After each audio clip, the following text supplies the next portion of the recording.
We now explore the concept of energy in simple harmonic motion.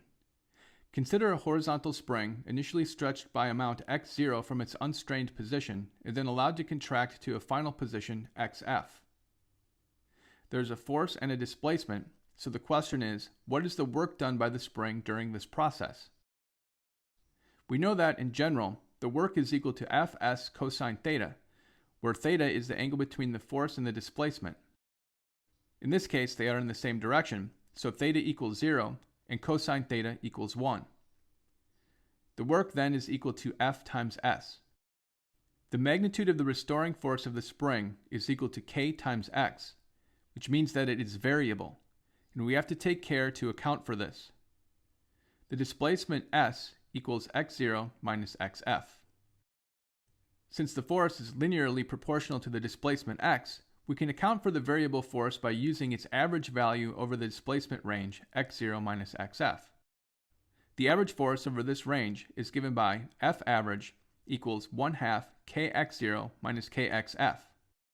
The work done by the elastic force of the spring is then given by F times S, which equals 1/2 kx0 minus kx final times x0 minus x final. Multiplying this out and rearranging, we have W elastic equals 1/2 kx0 squared minus 1/2 kx final squared, where the first term is the initial elastic potential energy and the second term is the final elastic potential energy. The elastic potential energy is the energy that a spring has by virtue of being stretched or compressed.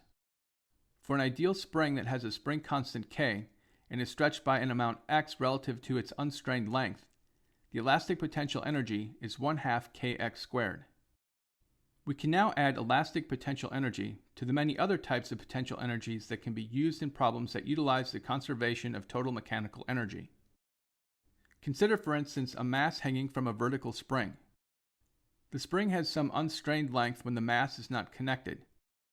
If the spring is allowed to stretch slowly when the mass is connected, it assumes a new stationary equilibrium position, a distance h0 below the unstrained position. How do we find h0? We start by assuming the total mechanical energy before the stretch is equal to the total mechanical energy in the new equilibrium position. The only mechanical energies we need to consider are gravitational potential energy of the mass and the elastic potential energy of the spring. The total initial energy is mgh0 plus 1/2 ky0 squared, and this must be equal to mgh final plus 1/2 ky final squared. y0 is the initial stretch of the spring, which is 0. hf is the final height of the mass. We can define this as the zero of the gravitational potential energy, so we can set hf equal to 0. We are left with mgh0 equals 1/2 ky final squared. Y final is the final displacement of the spring, which also equals the displacement of the mass, h0. Therefore, mgh0 equals 1/2 kh0 squared. Solving for h0, we have for our final answer, h0 equals 2mg divided by k.